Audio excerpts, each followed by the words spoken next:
कि मोदी जी ने चाइना को गिरेबान से पकड़ लिया, इसमें कोई शक नहीं है। तो यार आज़ाद कश्मीर में एक है, क्या नाम है उसका, एक जमात दावा का बंदा, उन्होंने किसी गोली मार छड़ी। गोली किसने मारी? इंडियंस ने मरवाया होगा, डेफिनेटली 5000% मैं कह सकता हूँ, लेकिन तरीक़ाकार को इस तरह अडॉप्ट किया होगा। गीता गोपीनाथ इंडिया के लिए कितनी बड़ी सॉफ्ट पावर है। हार्वर्ड में बैठ के, अमेरिका के अंदर बैठ के, managing director international monetary fund, वो आई हैं, उन्होंने इंडिया की फाइनेंस मिनिस्टर से मिले हैं। पाकिस्तान नहीं आउंदी, उन्हें इतने मैं की लैना होना। मैं इस चीज़ को देख के हैरान और परेशान रह गया हूँ। हम जो टीवी पे देख रहे थे और जो हमारे दोस्तों ने भारत से हमें पिक्चर्स भेजी हैं, वो देखकर यकीनन कोई भी ये सोचने पे मजबूर हो जाएगा कि आखिर पाकिस्तान उसका हिस्सा होता तो बहुत ही अच्छा हो जाता। एक बात जो सबसे ज्यादा इस वक्त जो नजर आती है, जो काबिल तारीफ है, कि मोदी जी ने चाइना को गिरेबान से पकड़ लिया, इसमें कोई शक नहीं है। वो किस तरह पकड़ा है, मैं ये बताना चाहूंगा। ब्रिक्स की एक्सपेंशन के चक्कर में थे चाइना वाले, वो चाहते थे कि इसके जरिए अपने असर रसूख को बढ़ाएं। तो G20 में जिस तरीके से अफ्रीकन यूनियन को उन्होंने मेंबरशिप दी है और अफ्रीका से उन्होंने वो, मेरा मकसद, उनका रास्ता बंद कर दिया। दूसरी बात यह है कि जो धचका दिया है चाइना को, वो BRI, belt and road initiative, CPEC, जो पाकिस्तान के हवाले से जो एक प्रोजेक्ट इंट्रोड्यूस किया गया है, लॉन्च किया गया है, शिपिंग और ट्रेन का प्रोजेक्ट, वो BRI इनिशिएटिव से बहुत बड़ा है। इस वक्त उसके बारे में ये सोचा जा रहा है कि डेवलपिंग कंट्रीज के लिए डेट ट्रैप है वो, और मैं उस पर एग्री भी करूंगा किसी हद तक। पाकिस्तान को आज तक जो भी कर्जे दिए गए हैं भारत की तरफ से, चाइना की तरफ से, वो कभी डिस्क्लोज ही नहीं किए जाते कि उनका इंटरेस्ट रेट क्या है। दूसरा, उसकी सबसे बड़ी मिसाल है कि चाइना की दोस्ती से श्रीलंका बैंकरप्ट हो चुका है। दूसरी तरफ जो इन्होंने प्रोजेक्ट इंट्रोड्यूस कराया है, उसके बारे में मैं बताना चाहूंगा कि उसके जो मेन किरदार कौन कौन से हैं। इजराइल, जो कि टेक्नोलॉजी के लिहाज से दुनिया में अपना लोहा मनवा चुका है, टेक के जितने भी स्टार्टअप होते हैं वो इजराइल से शुरू होते हैं। दूसरी टेक्नोलॉजी जो है वो अमेरिका के पास है, भारत के पास यूथ है, और IT में मोनोपोली है उनकी, इंफॉर्मेशन टेक्नोलॉजी में।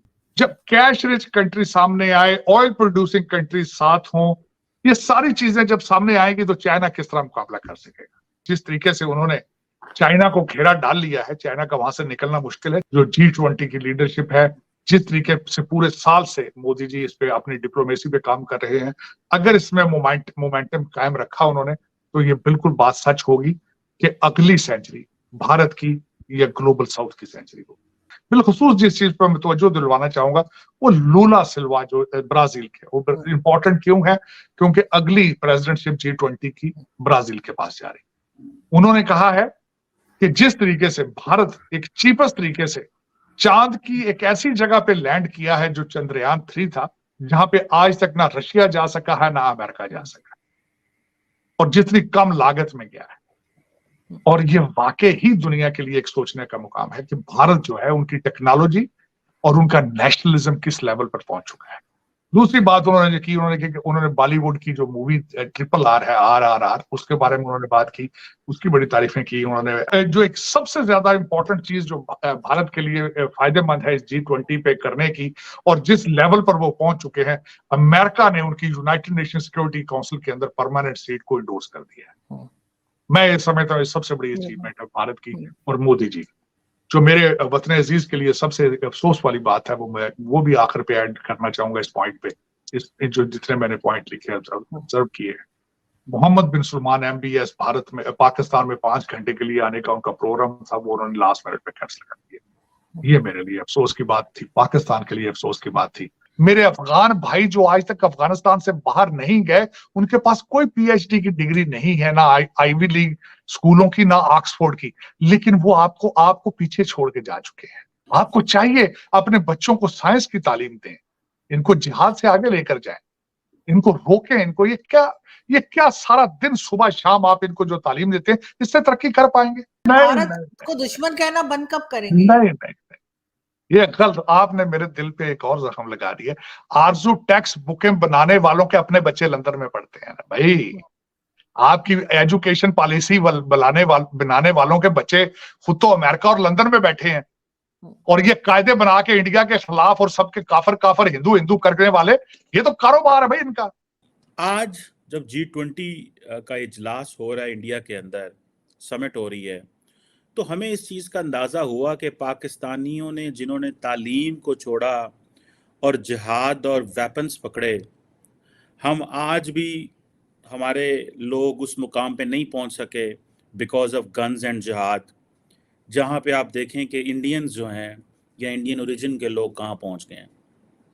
आप देखें ये जो खातून खड़ी हैं ऋषि सोनक साहब के साथ, इनका नाम है गीता गोपीनाथ, ये पहली डिप्टी मैनेजिंग डायरेक्टर IMF की, हार्वर्ड की प्रोफेसर हैं, इंडियन ओरिजिन की हैं। इमेजिन करें कि क्या मुकाम है उनका इस वक्त। अब आप ऋषि सोनक साहब का नाम सिर्फ गूगल पे डालें, वो कहेंगे Sunak's paternal grandfather was from Gujranwala in present day Pakistan. लेकिन इंडिया में जाके उन्होंने क्या कहा है? उन्होंने कहा I am proud to be Hindu, जो कि उनको होना चाहिए। Whatever you are, you should be proud of that. हमारा इनसे ताल्लुक ही कोई नहीं है। आज यही इंडियंस, ऋषि सोनक को आप देखें, he seems to be very humble personality। मैंने उनकी एक तस्वीर देखी जो कि उन्होंने जो राजघाट पे गए हुए थे और वहाँ पे वो हसीना वाजिद के साथ खड़े हुए थे। हसीना वाजिद वाज ऑन चेयर और वो झुक के, मतलब एक अपना जो घुटना है वो ज़मीन पे लगा के उनसे मिल रहे थे। मतलब ये नहीं है कि मैं बरतानिया का वज़ीर आज़म आकर ये तो ही वाज सो हम्बल। मैं इस चीज़ को देख के हैरान और परेशान रह गया हूँ। इंडिया ने तालीम पे फोकस किया, यूनिवर्सिटीज़ पे पैसा लगाया, अपने यूथ पे पैसा लगाया, अपने लोगों पे पैसा लगाया और इंडिया जो है वो दुनिया में जाके छा गया। आज गीता गोपीनाथ इंडिया के लिए कितनी बड़ी सॉफ्ट पावर है। हार्वर्ड में बैठ के, अमेरिका के अंदर बैठ के, managing director international monetary fund, वो आई हैं, उन्होंने इंडिया की फाइनेंस मिनिस्टर से मिले हैं। पाकिस्तान नहीं आती, उन्होंने इतने मैं कि लेना होना। PM मोदी से वो मिली हैं, पहले भी मिलने वो आई थी। इतनी कॉम्पिटेंट खातून है, India must be proud of that lady. Indian president से वो मिली हैं, सबसे उन्होंने इतनी मुलाकातें की थी। तो यार आज़ाद कश्मीर में एक है, क्या नाम है उसका, एक जमात दावा का बंदा, उन्होंने किसी गोली मार छड़ी।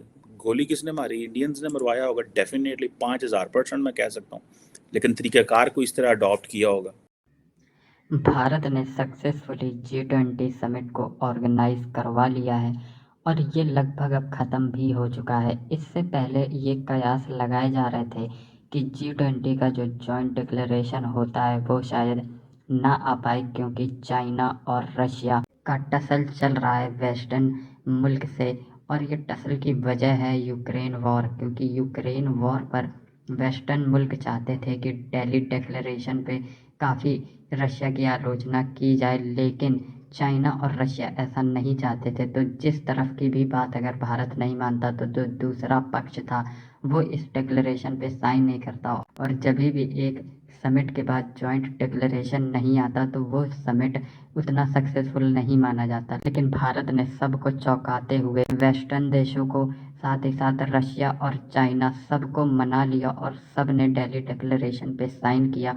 और ये declaration one of the most productive declaration है in the history of G20 summit, क्योंकि इसमें जितने डॉक्यूमेंट्स पर साइन किए गए इससे पहले इतना कभी नहीं किया गया। इसीलिए ऐसा माना जा रहा है कि ये किसी चमत्कार से कम नहीं है, क्योंकि वेस्टर्न मीडिया इस समिट के बहुत पहले से ये कहना शुरू हो चुका था कि यूक्रेन मुद्दे पर असहमति के चलते जॉइंट डिक्लेरेशन आना बहुत ही ज़्यादा मुश्किल है, लेकिन ये बेहद ही आसानी से जॉइंट डिक्लेरेशन का आ जाना सबके लिए एक शॉकर था।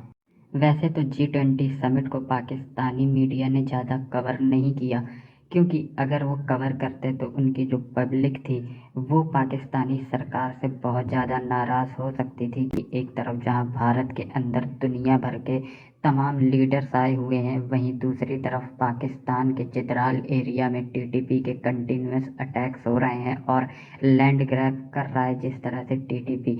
इसीलिए पाकिस्तानी मीडिया ने इसको इतनी कवरेज नहीं दी। लेकिन पाकिस्तान से G20 जिसने भी कवर किया उनका ये कहना है कि हम एक तरफ अपने बच्चों को जहां जिहाद सिखाते रहे, रिलीजियस रेडिकलाइजेशन और एक्सट्रीमिज़म में उलझे रहे, वहीं दूसरी ओर भारत ने एजुकेशन सिस्टम और एजुकेशन के जरिए पूरी दुनिया के बड़े बड़े मॉनिटरी इंस्टीट्यूशंस और मल्टीलेटरल फोरम्स को अपने इंडियन ओरिजिन डायस्पोरा के जरिए मोनोपोली बना ली है।